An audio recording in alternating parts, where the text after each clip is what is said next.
Foundation Incorporated, your TLE teacher. So this day, we are going to tackle our Week 5 lesson, which is the Occupational Health and Safety Procedure. So this morning, we are going to tackle about the occupational health and safety procedure. So in this lesson, you are challenged to recognize the importance of occupational health and safety procedures, or what we call the OHSP, and then explain safety regulations, hazard control practices, and organization procedures. Identify various personal protective equipment, or the PPE.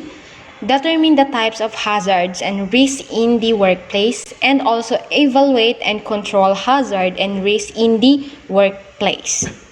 So, occupational health and safety, a planned system of working to prevent illness and injury where you work by organizing and identifying hazards and risks. So, in everyday living, one of the most important factors to take into account is the safety and welfare of all people, whether in their own houses or communities, in schools or in business establishments. In the food industry, for example, all kitchen personnel should be aware of this, and this concern must be reflected in policies and the operating procedures. Now, spot the hazards. A hazard is anything that could hurt you or someone else.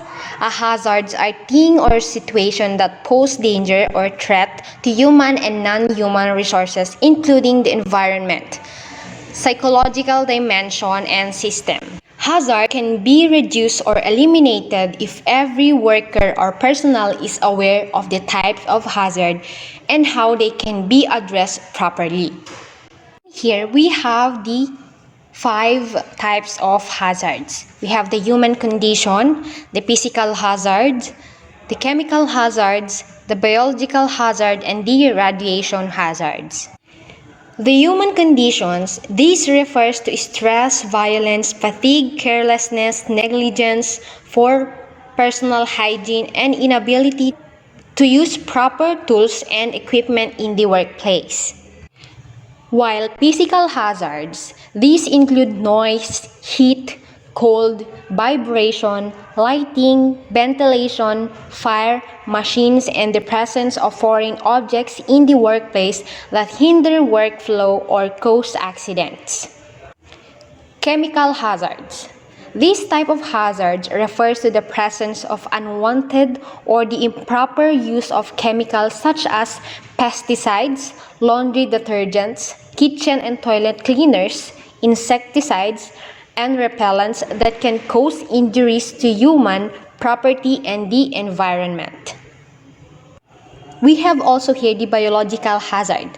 These are infections caused by bacteria, viruses, parasites, and fungi.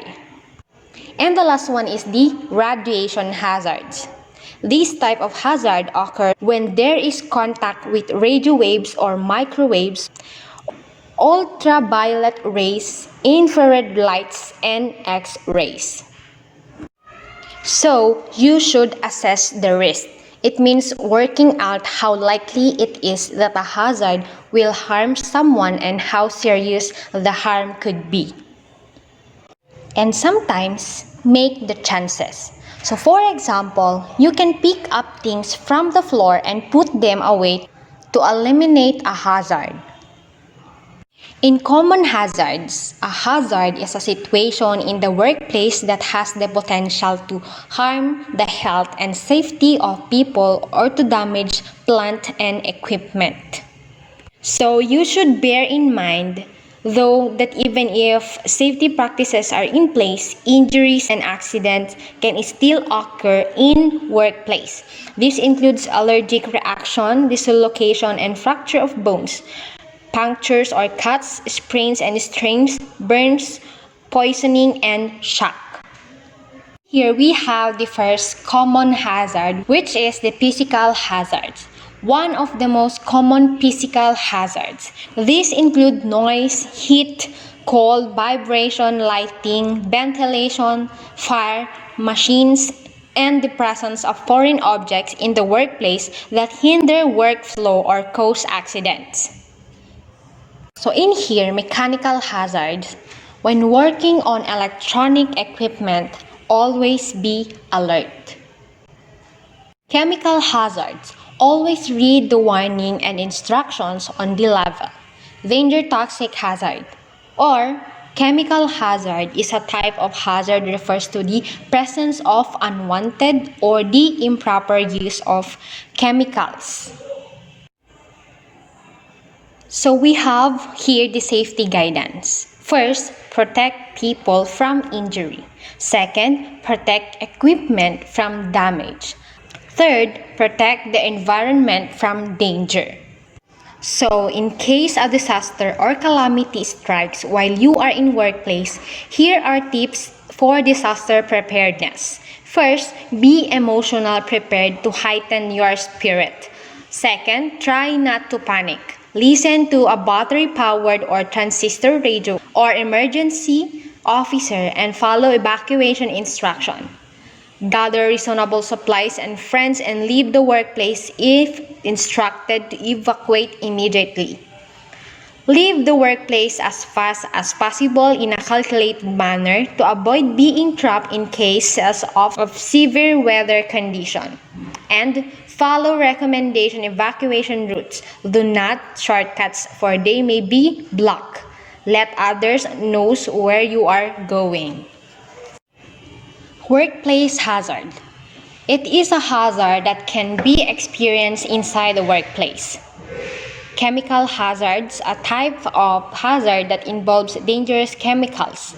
Biological hazard, a type of hazard that involves microorganisms or other organisms that can harm the people inside a workplace.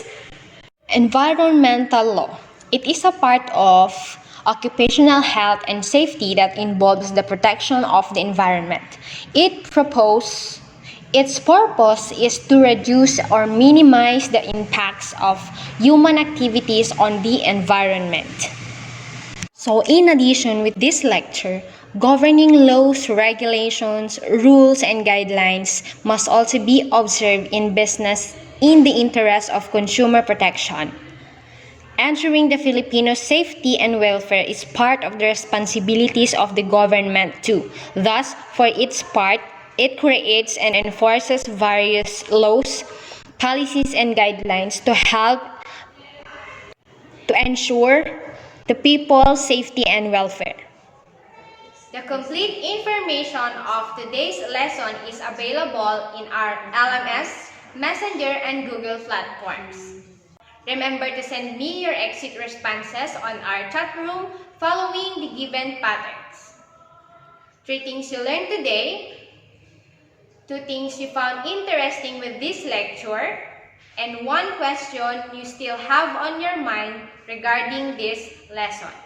Rate also your understanding of today's learning by sending one of the following emojis: satisfied, happy, confused, boring, and sleepy.